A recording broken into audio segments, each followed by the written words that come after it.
Assalamualaikum warahmatullahi wabarakatuh.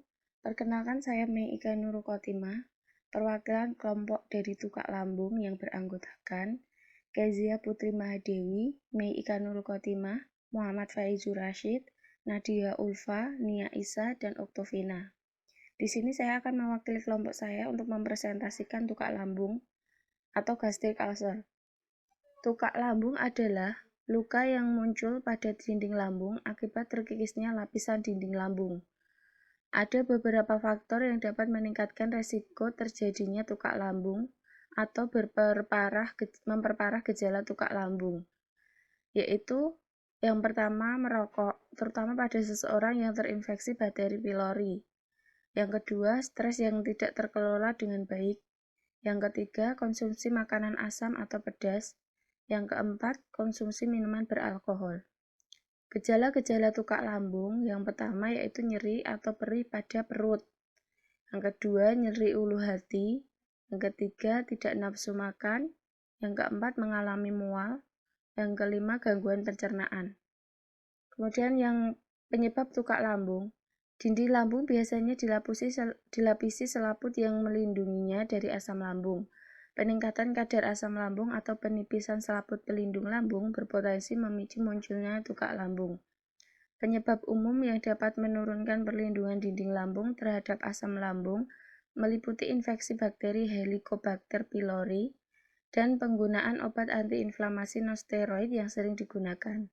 Contohnya obat-obat yang sering kita gunakan yaitu obat ibuprofen, diclofenac, atau meloxicam. Itu jika digunakan secara berlebihan dapat meningkatkan penyebab terjadinya tukak lambung. Cara pencegahan tukak lambung yang pertama, menjaga kebersihan dengan cara mencuci tangan dan memastikan bahwa makanan benar-benar sudah matang. Yang kedua, berhati-hati dalam menggunakan obat antiinflamasi non-steroid. Jangan terlalu menggunakan obat secara berlebihan. Kemudian yang ketiga, mengurangi atau berhenti merokok dan tidak mengonsumsi minuman beralkohol. Sekian presentasi dari saya. Apabila ada yang ditanyakan, kami persilahkan untuk. Hai, kembali lagi di channel saya. Jadi di video kali ini kita akan belajar mengenai peptic ulcer atau yang sering disebut sebagai tukak lambung. Jadi yang pertama yang perlu kita ketahui adalah definisi dari peptic ulcer. Peptic ulcer itu mudahnya diartikan sebagai adanya luka atau defek di gaster, di lambung, atau di duodenum. Nah, di mana luka itu terjadi dari membran mukosa yang paling atas sampai ke layer yang dalam. Nah, penyebab dari peptic ulcer itu sendiri cukup banyak. Yang pertama, bisa disebabkan karena infeksi kuman Helicobacter pylori. Yang kedua, bisa disebabkan karena penggunaan NSAID. Yang ketiga, bisa disebabkan karena stress-induced mucosal damage. Dari ketiga penyebab tersebut, kunci utama dari peptic ulcer itu terdapat pada asam lambung dan juga pepsin. Jadi kita itu harus mengetahui bagaimana sih proses sekresi dari HCl dan pepsin tersebut. Yang pertama kita akan bahas tentang HCl dulu. Kapan sih HCl itu disekresi? Jadi HCl itu akan disekresi pada dua waktu. Waktu yang pertama, dia itu akan disekresi walaupun tubuh itu dalam keadaan puasa. Jadi walaupun nggak ada makanan di lambung, HCl itu tetap akan keluar. Kenapa? Karena dia mengikuti irama sirkadian tubuh. Waktu yang kedua, HCl itu akan disekresi apabila ada makanan yang masuk ke lambung. Nah, porsi HCl atau jumlah HCl yang tersekresi akibat adanya rangsang dari makanan itu jumlahnya lebih besar dibandingkan dengan HCl yang tersekresi akibat irama sirkadian tubuh. Nah, hal berikutnya yang perlu kita ketahui adalah proses dari sekresi HCl itu sendiri. Jadi HCl itu baru akan tersekresi apabila ada rangsang pada reseptor histamin, reseptor kolinergik, dan juga reseptor gastrin pada sel parietal lambung. Apabila rangsang sudah diterima oleh reseptor tadi, rangsang akan diproses, dan nanti oleh proton pump akan terjadi pertukaran proton, pertukaran H+, dan ujung-ujungnya HCl akan disekresi ke lumen di lambung. Nah, tadi itu sekilas mengenai proses sekresi dari HCl.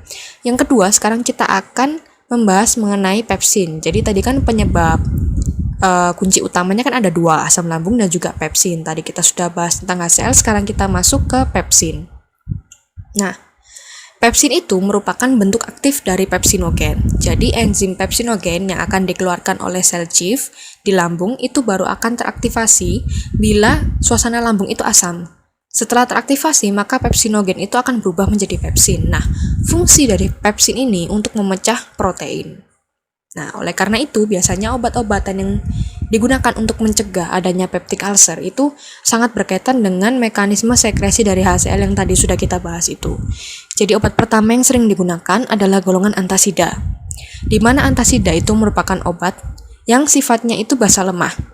Jadi, apabila dia bertemu dengan asam lambung, maka akan bereaksi membentuk garam dan air, seperti reaksi asam basa biasa. Tujuan dari penggunaan antasida itu adalah untuk menurunkan keasaman pada lambung. Namun kemampuan tiap obat antasida untuk mengurangi keasaman lambung itu berbeda-beda. Hal tersebut itu tergantung pada rate disolusi obatnya, kemudian kelarutan obat di dalam air, dan juga rate dari pengosongan lambung. Contoh obat golongan antasida ini adalah MGOH dan ALOH 3 kali. Obat kedua yang sering digunakan adalah obat golongan H2 blocker. Jadi H2 blocker ini dia itu akan bekerja secara kompetitif pada reseptor H2, reseptor histamin di sel parietal lambung, sehingga dia itu akan mengurangi jumlah sekresi dari HCl. Nah, contoh dari obat golongan H2 blocker ini adalah ranitidin. Obat ketiga yang juga sering digunakan adalah golongan PPI atau proton pump inhibitor. Jadi tadi kan kita sudah belajar mengenai proses sekresi dari HCl. Nah, sekresi dari HCl itu kan ujung tombaknya itu kan ada di proton pump. Jadi apabila ada pertukaran H+, maka baru HCl itu keluar. Jadi apabila pompa protonnya dihambat oleh PPI ini, maka tidak akan terjadi pertukaran H+, sehingga HCl itu tidak akan tersekresi. Walaupun sudah ada rangsang di sebelumnya sudah ada rangsang dari histamin, cholinergic, dan juga gastrin, tapi kalau pompa protonnya diblok, tetap HCl itu tidak akan keluar. Nah, contoh dari obat golongan PPI ini adalah omeprazol.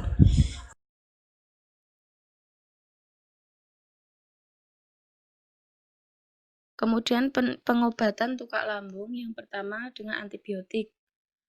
Tukak lambung yang disebabkan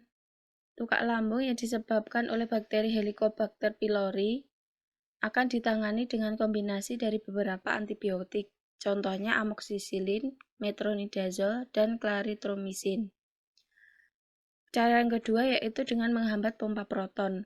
Obat ini digunakan untuk tukak lambung yang disebabkan oleh obat antiinflamasi non-steroid.